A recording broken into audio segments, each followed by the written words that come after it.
Shalom Bapak Ibu Saudara kasih dalam Tuhan. Kita akan mulai ibadah kita online kita saat ini. Dimanapun Bapak Ibu berada, kita percaya kuasa Tuhan tidak terbatas oleh apapun. Saat ini kita boleh merasakan kuasa Tuhan. Biar urapan Tuhan turun atas kita masing-masing saat ini. Kita membuka hati kita memberikan terbaik buat Tuhan saat ini. Terima kasih Tuhan untuk kasih-Mu, untuk anugerah-Mu yang besar yang Kau berikan bagi kami Tuhan. Saat ini kami ada semua itu karena anugerah-Mu. Kami boleh diberikan kesehatan, kami boleh diberikan Tuhan kekuatan saat ini. Terima kasih Bapak, terima kasih. Kau Allah yang dahsyat, Kau kuasa-Mu tak terbatas oleh apapun Tuhan saat ini. Bekerjalah Tuhan dimanapun kami berada saat ini. Terima kasih Tuhan, kami naikkan syukur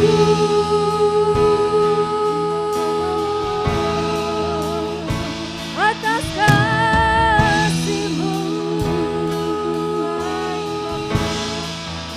Engkau Allah yang dahsyat, kami sembah, haleluya. Biar kuasa-Mu bekerja, penuhi kami Tuhan, haleluya. Syukur bagimu, Allah yang kudus, Allah yang mulia. Kau yang layak disembah, Kau layak Tuhan, haleluya. Kita mau nyatakan Engkau dahsyat Tuhan dalam hidup kami Tuhan. Terima kasih Tuhan Yesus, terima kasih. Betapa dahsyat Engkau Tuhan, pencipta segala yang ada, dulu sekarang sampai selamanya. Hanya Engkau Tuhan.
yang tidak pernah meninggalkan kami. Amin. Tuhan Yesus, Kau sebentar kami mau memuji-Mu. Kami mau meninggikan Kau Tuhan. Kami mau bersorak buat Engkau Tuhan. Biar kuasa-Mu mengalir Tuhan, memenuhi hati kami. Kami percaya Tuhan, saat kami menaikkan pujian, kami naikkan penyembahan, ada mujizat yang Kau nyatakan bagi kami. Dan kami boleh merasakan itu Tuhan. Amin. Terima kasih Bapak, terima kasih. Kami mau raih semua kemenangannya daripada Engkau Tuhan saat ini lewat apa yang kami lakukan. Dan kami mulai Tuhan, hanya di dalam nama Tuhan Yesus kami bersyukur. Haleluya. Amin. Amin. Kita percaya kita diberi kuasa untuk mengusir segala ketakutan kita, kekhawatiran kita, di mana keadaan yang saat ini membuat kita takut dan khawatir. Tapi Tuhan itu ajaib, Tuhan itu penuh kuasa. Amin. Kita anak-anaknya pasti diberikan kuasa. Ku diberi kuasa.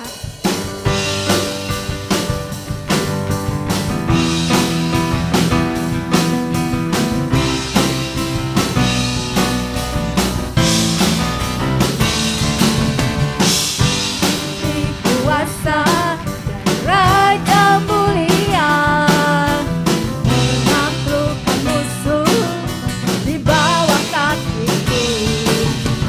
Ku pakai kuasa dari Raja mulia. Bila Allah ada bersamaku, siapa jadi lawanku? Sungguh besar Kau Tuhanku, Engkau perisai hidupku. Ku berdiri dengan iman, iman dalam Yesus Tuhan. Kau yang memberi kemenangan, ku bersorak merayakan. Dan pujilah Kau Raja segala raja. Amin.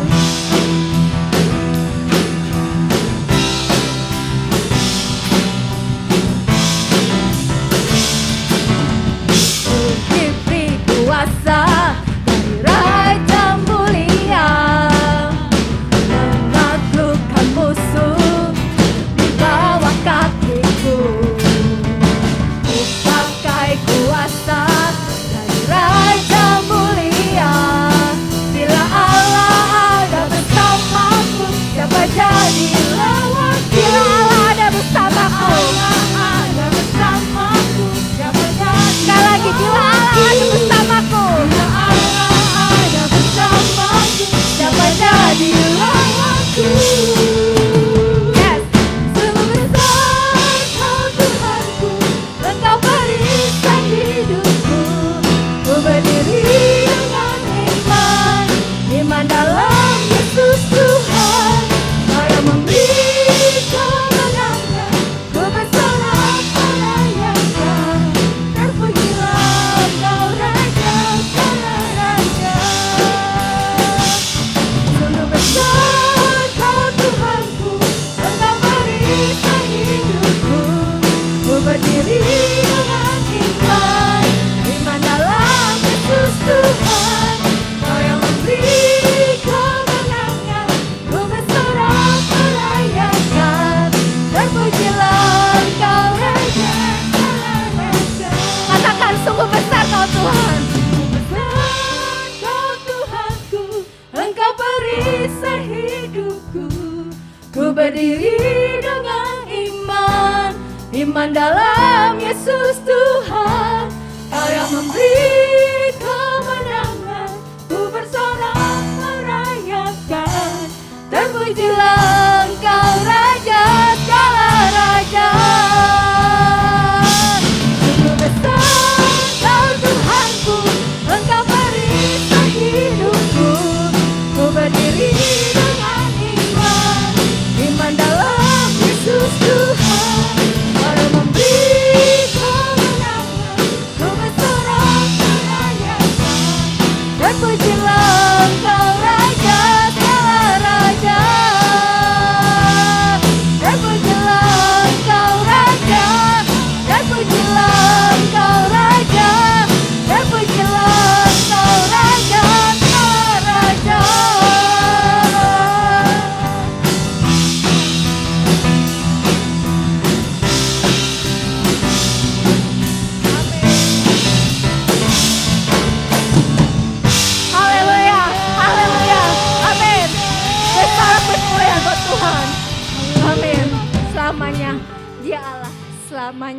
Dia Raja kita. Amin. Kita mau siapkan hati kita saat ini. Kita mau mendengarkan firman Tuhan. Dan biarlah firman Tuhan itu boleh menjadi kekuatan bagi kita. Saat kita menghadapi masalah, saat kita menghadapi apapun yang tidak mengenakan buat kita, kita mulai ingat Tuhan selalu ada untuk kita. Dia adalah penolong kita. Terima kasih Tuhan, terima kasih. Biarlah Tuhan Yesus Kau mau urapi hamba-Mu Tuhan yang akan membawakan firman-Mu. Biarlah Tuhan Kau mau pakai bibir lidah hamba-Mu untuk menjadi panjangan daripada Engkau Tuhan. Kau nyatakan firman-Mu Tuhan dalam kami Tuhan. Terima kasih Bapa, terima kasih. Yes, Kau adalah penolong kami Tuhan. Terima kasih Bapa. Yesus Tuhan, haleluya. Amin. Yesus Tuhan.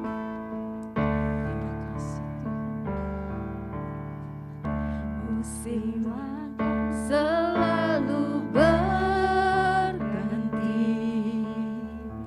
kasih Tuhan tetap abadi, tak akan berubah sampai selamanya. Ku tetap percaya, ku yakin Tuhan memberkati, ku yakin Tuhan melindungi, burung di udara Tuhan pelihara karena kasih-Nya. Kita mau katakan sekali lagi, musim akan selalu berganti, tapi kasih Tuhan tidak pernah meninggalkan kita. Kasih Tuhan tetap abadi, tak akan berubah sampai selamanya. Ku tetap percaya, ku yakin Tuhan melindungi.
Ini merupakan keyakinan kami bahwa Engkau Allah yang senantiasa melindungi kami. Engkau Allah yang senantiasa menjaga kami. Selai rambut kami tidak akan Kau biarkan jatuh ke bumi tanpa Engkau mengizinkannya. Karena itu kami percaya bahwa hidup kami semua ada di dalam kuasa-Mu. Kami percayakan hidup kami kepada-Mu Tuhan. Pada saat ini kami mau dengar firman-Mu. Mari Tuhan Kau berbicara kepada kami. Mari Tuhan Engkau berkata-kata kepada kami. Sampaikan isi hati-Mu bagi kami Bapa. Kami siap untuk mendengarkannya. Urapan turun atas hamba-Mu yang Kau percayakan untuk menjadi penyambung lidah. Begitu juga sekalian saudara-saudara kami yang menyaksikan program tayangan ini. Terima kasih Tuhan, dalam Kristus Yesus pada saat pagi hari ini kami sudah berdoa dan kami mengucap syukur. Haleluya. Amin.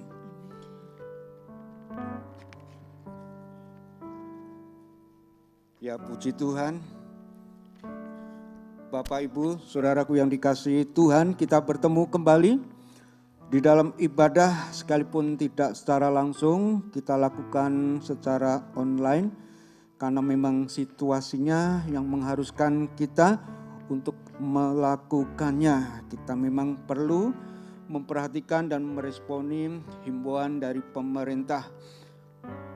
Bapak, Ibu, saudara yang dikasihi oleh Tuhan, pada pagi hari ini firman Tuhan saya berikan satu judul, semua indah di dalam Tuhan. Kita akan baca di dalam Injil Yohanes pasal yang ke-9 ayat yang kedua. Demikian bunyi firman Tuhan. Murid-muridnya bertanya kepadanya, Rabi, siapakah yang berbuat dosa, orang ini sendiri atau orang tuanya, sehingga ia dilahirkan buta? Saudaraku yang dikasihi oleh Tuhan, terkadang orang berpikir demikian. Setiap masalah yang datang bertubi-tubi menimpa kehidupan, kegagalan demi kegagalan setiap melakukan usaha, kerugian bahkan kebangkrutan ya, dalam bisnis, dalam dagang, menderita sakit, mengalami kecelakaan atau dapat musibah. Itu semua diakibatkan oleh dosa. Apakah memang demikian? Saudaraku yang dikasihi oleh Tuhan, bisa jadi. Ada satu contoh di dalam Yohanes pasal 5 ayat yang ke-14. Dikatakan pada waktu itu Yesus kembali bertemu di bait Allah dengan orang yang pernah ia sembuhkan dalam waktu yang dekat, yang menderita sakit selama 38 tahun.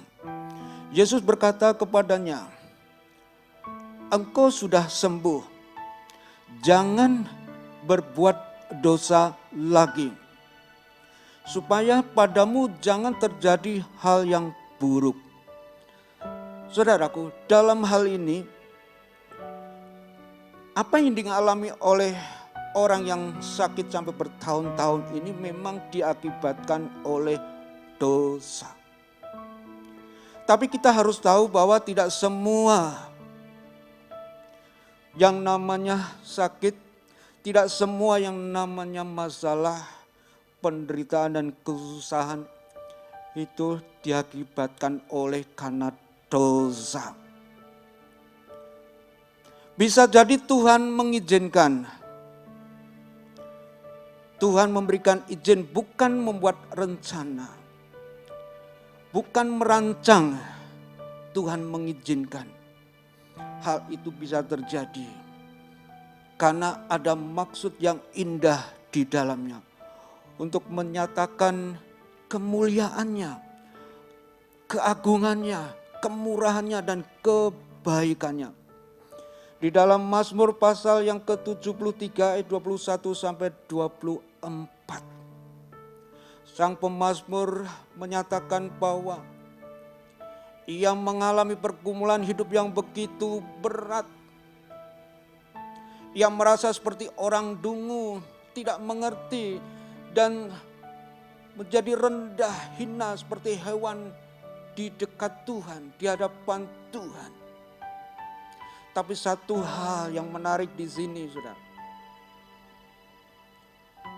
bahwa ia tidak tinggalkan Tuhan. Dia tidak jauh dari Tuhan.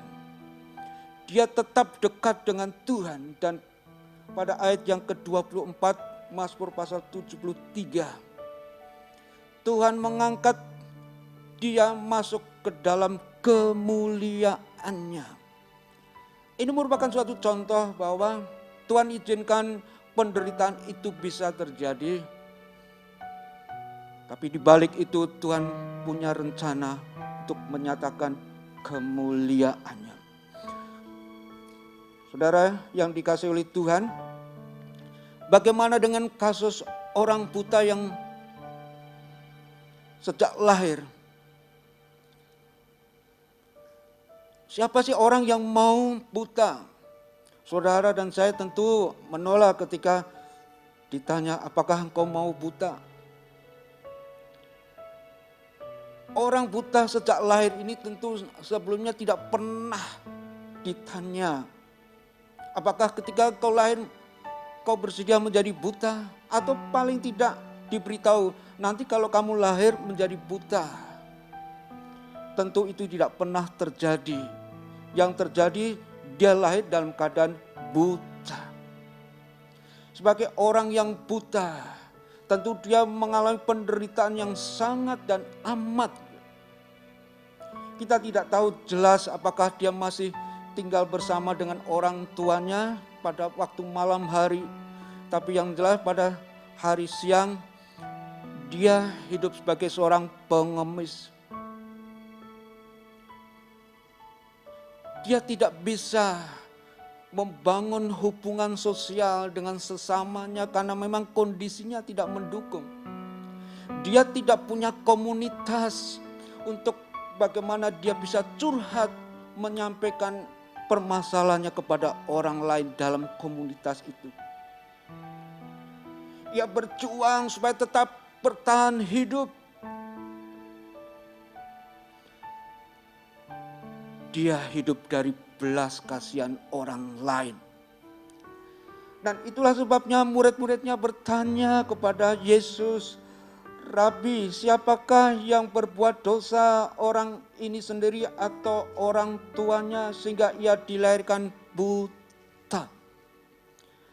Namun ayat yang ketiga Yesus menjawab, bukan dia dan juga bukan orang tuanya, melainkan pekerjaan-pekerjaan Allah harus dinyatakan di dalam dia. Kebutaannya, penderitaan yang dialami selama hidupnya. Saudaraku yang dikasihi oleh Tuhan, untuk menyatakan kemuliaan Tuhan. Mungkin orang pada umumnya mereka menilai dan menganggap hidup orang buta sejak lahir ini memang terima takdir, apes, sial dan malang. Tapi kalau dilihat dari kacamata Tuhan, sesungguhnya orang buta sejak lahir ini menjadi alat di tangan Tuhan untuk menyatakan pekerjaan-pekerjaannya, untuk menyatakan kemuliaannya. Karena kita tahu kemudian bahwa orang buta sejak lahir ini setelah bertemu dengan Yesus, Yesus menyembuhkannya, Yesus memulihkannya sehingga orang buta ini bisa melihat kembali secara normal seperti orang pada umumnya. Dia bisa melihat ciptaan Tuhan yang sebelumnya dia tidak pernah tahu apa itu yang namanya manusia, apa itu yang namanya hewan, apa itu yang namanya pohon-pohon, apa itu yang namanya batu dan lain sebagainya. Bahkan dia juga bertemu siapa yang telah menyembuhkannya. Saudaraku yang dikasihi oleh Tuhan, ada suatu perbedaan cara pandang atau persepsi murid-murid Yesus dan Yesus. Kalau murid-murid Yesus melihat dari sisi siapa yang bersalah dalam hal ini. Tapi Yesus melihat dari sisi mengapa hal ini bisa terjadi. Saudaraku yang dikasihi oleh Tuhan, ada seorang bernama Fanny Crosby. Dia lahir dari orang tua yang miskin. Dia mengalami tragedi di dalam hidupnya. Pada waktu dia umur 6 minggu, dia sakit flu dan matanya mengalami peradangan. Orang tuanya membawa dia ke dokter untuk diperiksa dan diobati. Tapi apa yang terjadi? Dokter salah mendiagnosa dan memberikan obat. Sehingga terjadi malpraktek. Fanny Crosby harus menerima kenyataan. Dia kehilangan matanya, tidak bisa melihat secara permanen. Lantas kita bertanya, apa yang akan dilakukan oleh orang yang buta? Bagaimana dengan masa depannya? Samar-samar. Bagaimana dengan masa depannya gelap? Tapi saudaraku yang dikasihi oleh Tuhan, ternyata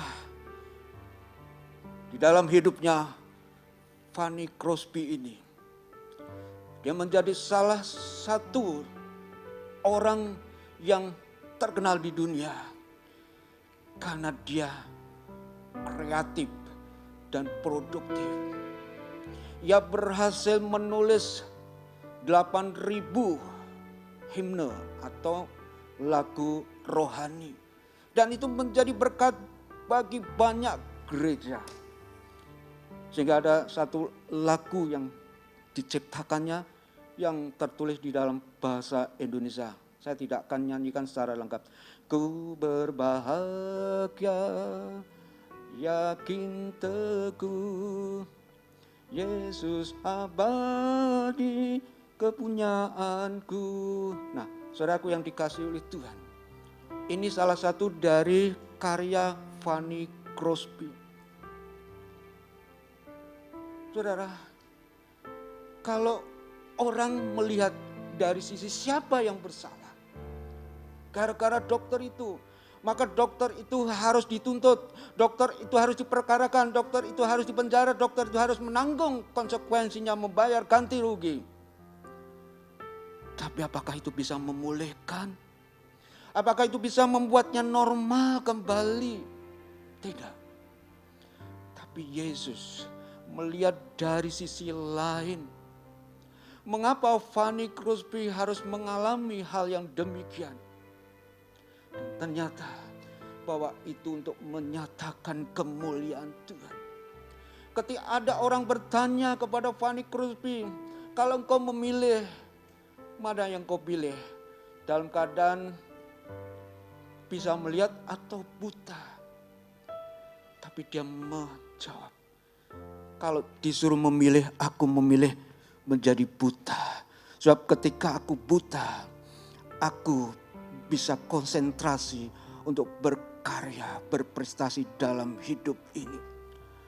Tuhan pakai hidupnya walaupun cacat fisiknya untuk kemuliaannya, memberkati banyak gereja, berguna bagi pekerjaan Tuhan.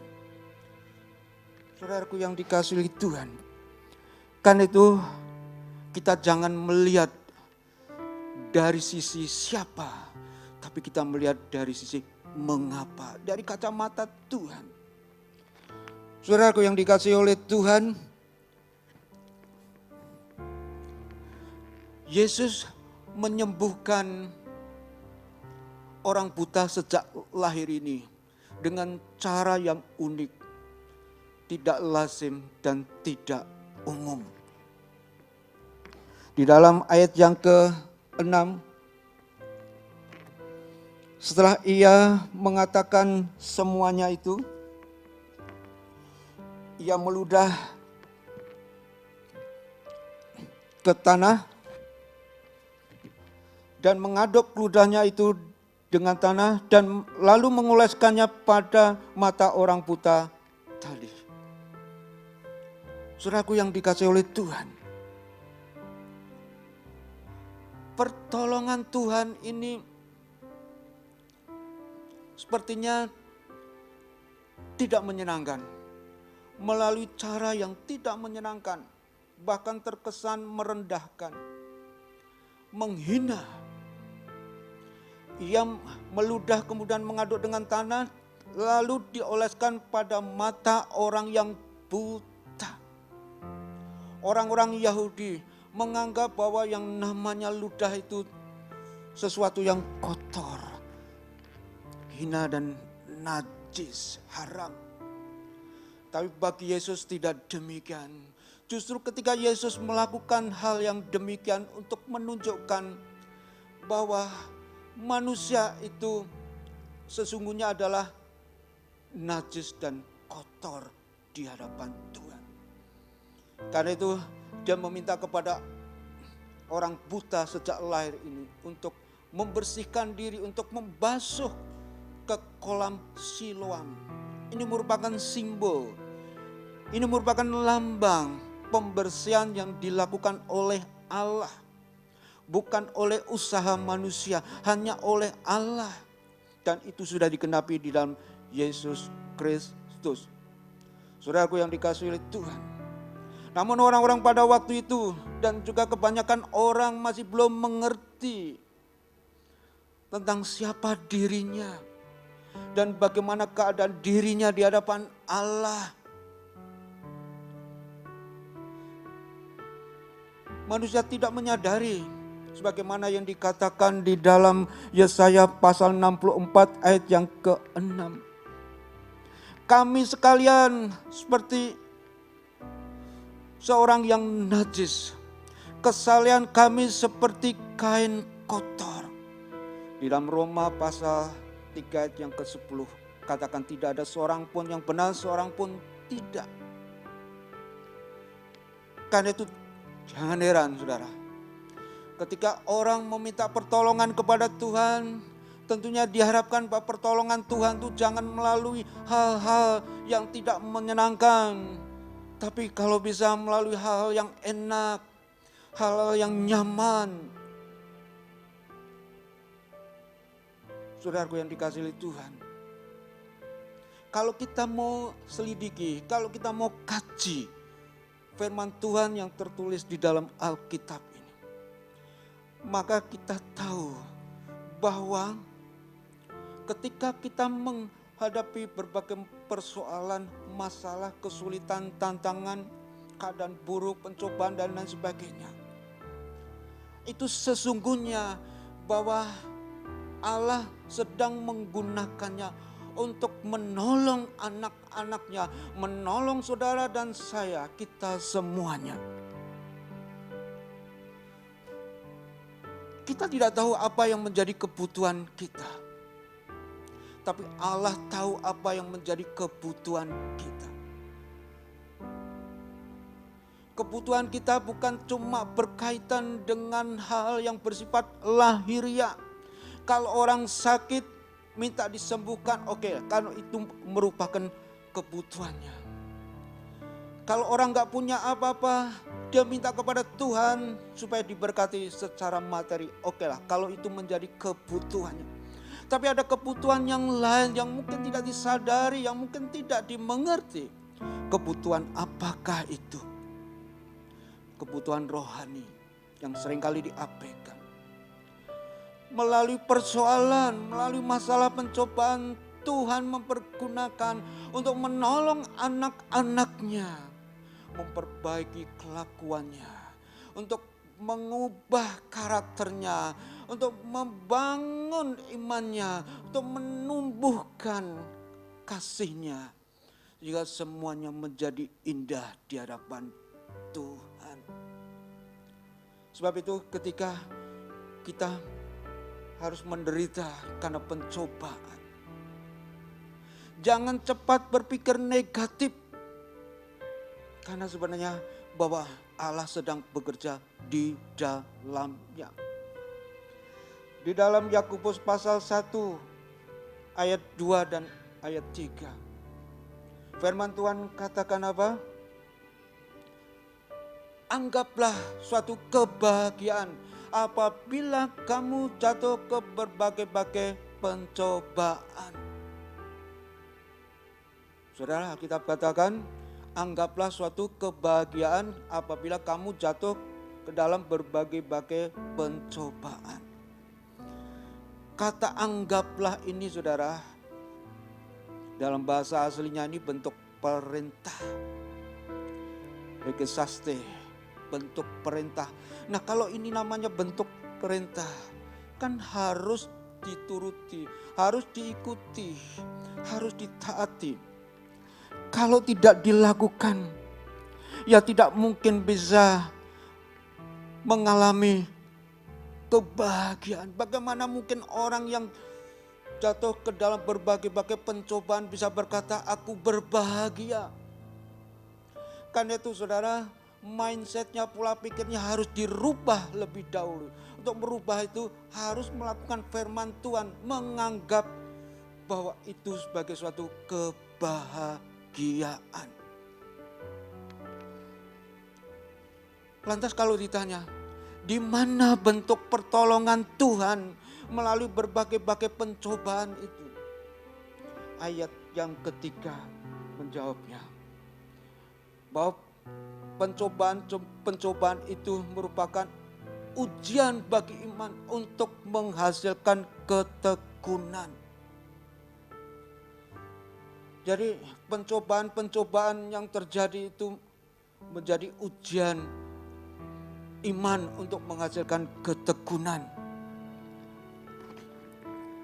Saudara, ada seorang bernama Niccolo Paganini. Dia berkebangsaan Italia.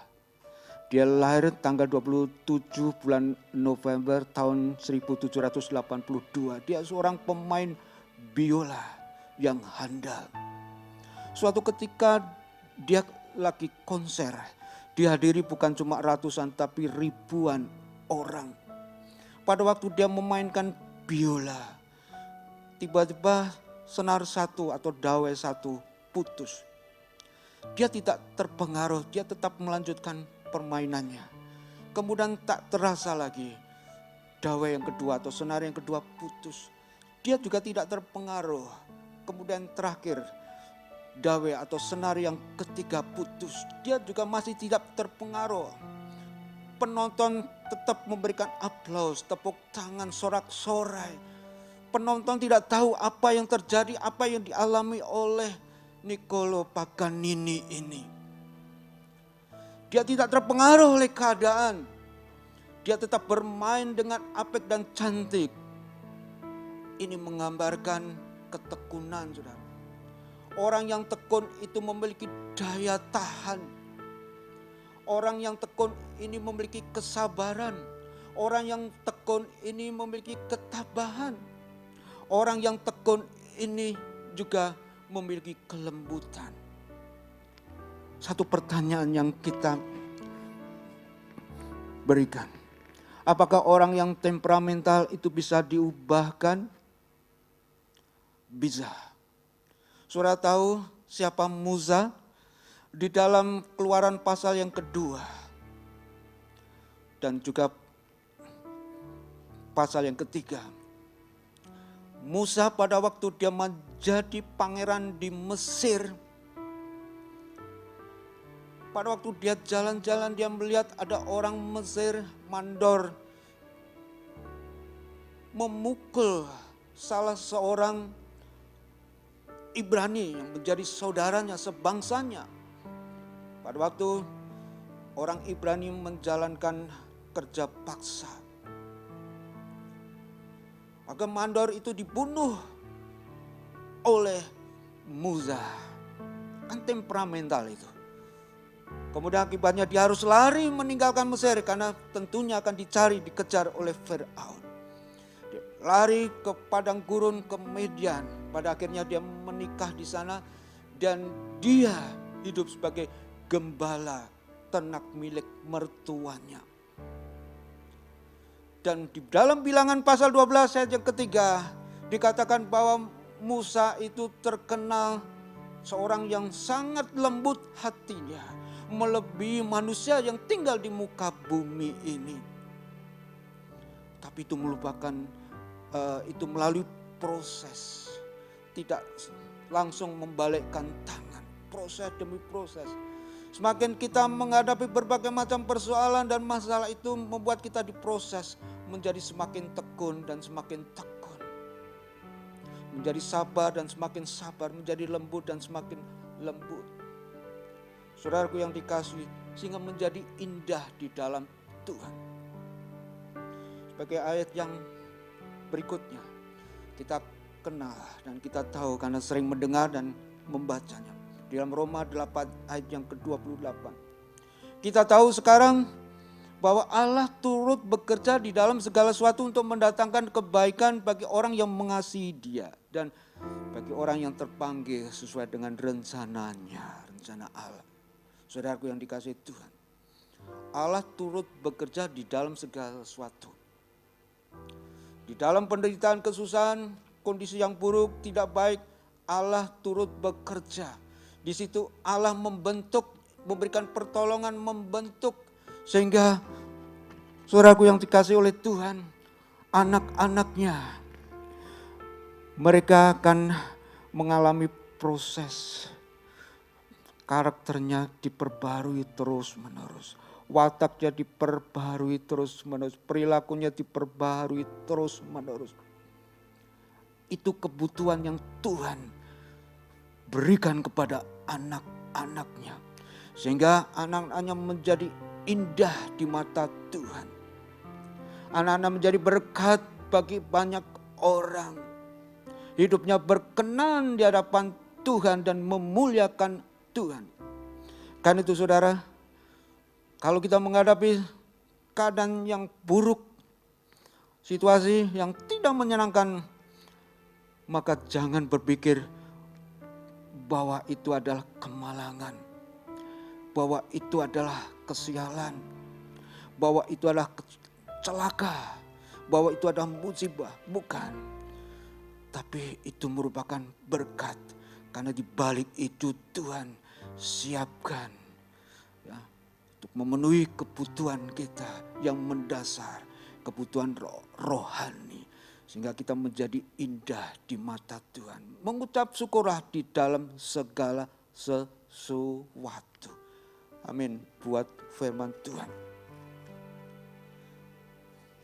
For God so loved the world, come on, that He gave His only Son, and whosoever believes will not perish, they shall have eternal life. We believe in God. Pengorbanannya ini merupakan pengorbanan yang sempurna yang diterima oleh Bapa di surga. Pagi hari ini, terima Dia, terima perjamuan kudus dengan sungguh-sungguh. Jangan tolak Dia. Percayalah ada mujizat di dalam perjalanan. For His love has set me free. For God.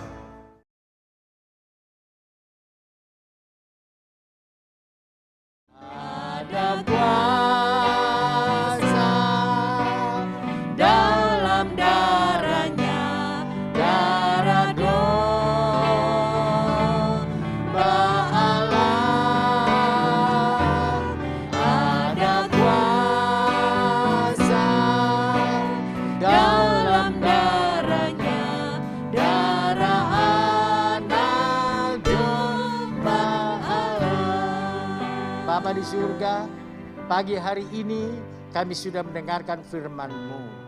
Bapa, meteraikan itu di dalam hati kami, supaya kami benar-benar ingat dan percaya bahwa Engkau adalah imam besar kami, yang menjadi pengantara kami ya Tuhan, yang senantiasa menolong kepada kami, yang menjawab doa kami, dan menyatakan mujizat-Mu di dalam hidup kami. Bapa, sebentar lagi kami akan bersekutu dengan Engkau melalui perjamuan kudus yang diperlambang dengan roti dan anggur yang melambangkan tubuh dan darah-Mu. Bapa, tolong kepada kami, ampuni dosa dan kelemahan kami, supaya kami bisa melakukannya dengan benar di hadapan-Mu. Terima kasih Bapa. Kita sama-sama berdiri, nyanyikan, ada kuasa dalam darahnya.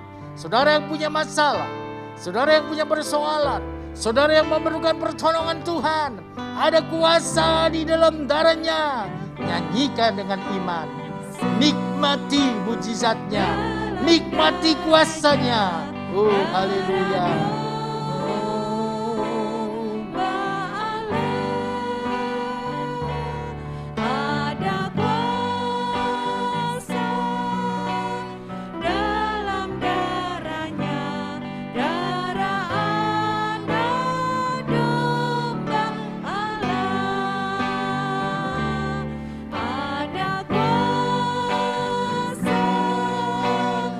Terima tubuh dan darah Yesus.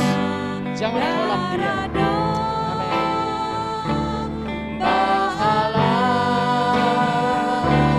Ada kuasa dalam darahnya, darah anak domba Allah. Ada kuasa dalam darahnya, darah domba Allah. Ada kuasa dalam darahnya, darah anak domba Allah. Ada kuasa, kuasa dalam darahnya, darah domba Allah. Ada kuasa dalam darahnya, darah anak domba Allah. Ada kuasa, dalam darahnya, darah domba Allah. Ada kuasa dalam darahnya, darah anak domba Allah. Ada kuasa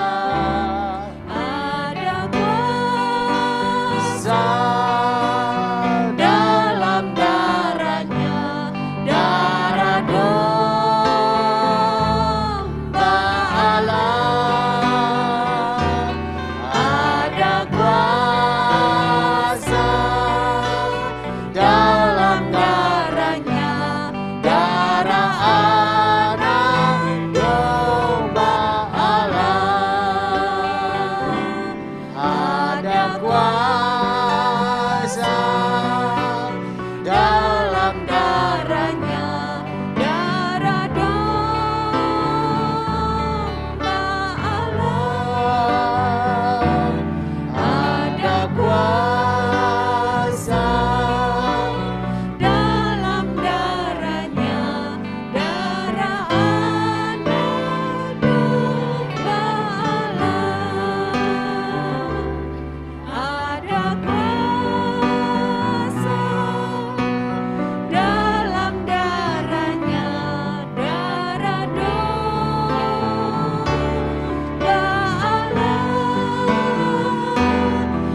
Ada kuasa dalam darahnya, darah anak domba Allah. Bapa di surga, kami percaya Tuhan, di dalam darah-Mu ada kuasa. Kuasa pengampunan dosa, kuasa mujizat, kuasa Oh, yang manusia tidak bisa berikan kepada kami. Tetapi Engkau adalah Allah kami yang ajaib. Allah kami yang mengerti apa yang kebutuhan di dalam hidup ini ya Tuhan. Sebab itu Engkau nyatakan kuasa-Mu, Engkau menyatakan pertolongan-Mu. Bapa, pagi hari ini layakkan kami semua, layakkan umat-Mu. Karena kami mau menerima berkat daripada-Mu. Terpujilah nama-Mu. Bapak, Ibu, Saudara yang kasih dalam Tuhan, roti dan anggur sudah ada di dalam tangan kita masing-masing. Sekarang pegang roti di tangan kanan saudara, angkat lebih tinggi dari kepala saudara, dan cawan minuman di tangan kiri saudara. Dengarkan apa yang dikatakan firman Tuhan berkaitan dengan perjamuan kudus ini. Sebab apa yang telah kuterima, kuteruskan kepadamu, yaitu bahwa Tuhan Yesus pada malam waktu ia diserahkan mengambil roti, dan sesudah itu ia mengucap syukur atasnya, ia memecah-mecahkannya dan berkata, inilah tubuhku yang diserahkan bagi kamu, perbuatlah ini menjadi peringatan akan daku. Bukankah roti yang kita pecah-pecahkan adalah persekutuan dengan tubuh Kristus? Kita akan makan bersama-sama dalam nama Yesus.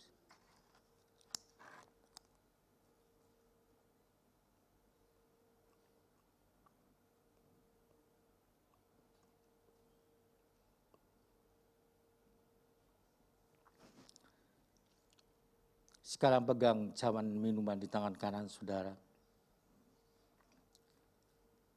Cawan minuman ini berisi anggur yang melambangkan darah Kristus. Darah inilah yang menyebabkan dosaku dan dosamu diampuni. Dan oleh karena darahnya, firman Tuhan berkata, bilur-bilurnya menyembuhkan engkau. Pagi hari ini, lakukan dengan iman. Maka janji Allah itu pasti digenapi di dalam hidupmu. Dengarkan firman Tuhan kembali.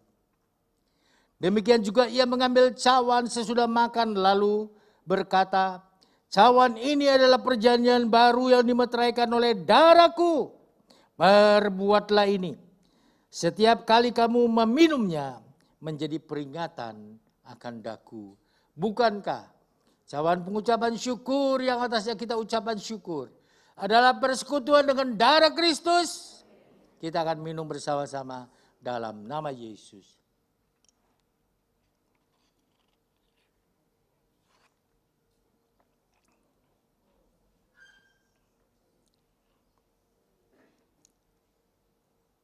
Oh, terima kasih Tuhan. Terima kasih Yesus. Kami rasakan kuasa-Mu mengalir di dalam hidup kami. Kami rasakan pertolongan-Mu dekat dengan kami. Allah Roh Kudus, Engkau membimbing kami. Engkau membawa kami untuk mengenal lebih jauh siapa Yesus itu sesungguhnya. Allah Roh Kudus, Engkau menyatakan bagaimana kami menerima kasih Tuhan di dalam hidup kami. Sebab itu berkaryalah terus di dalam hidup anak-anak-Mu ya Bapa. Terima kasih Tuhan. Terima kasih Yesus. Terpujilah nama-Mu. Terima kasih Tuhan.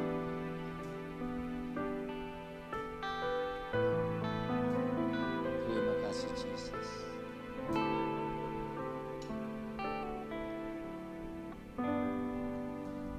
Betapa besar kasih pengampunan-Mu Tuhan. Tak Kau pandang hina hati yang hancur.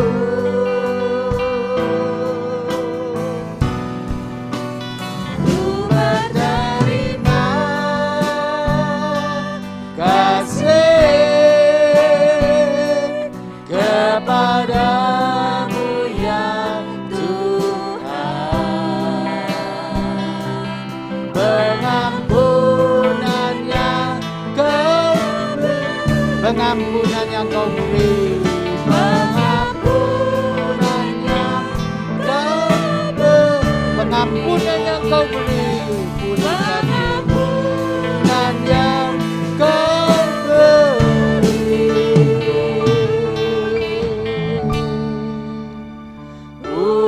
pulihkanku.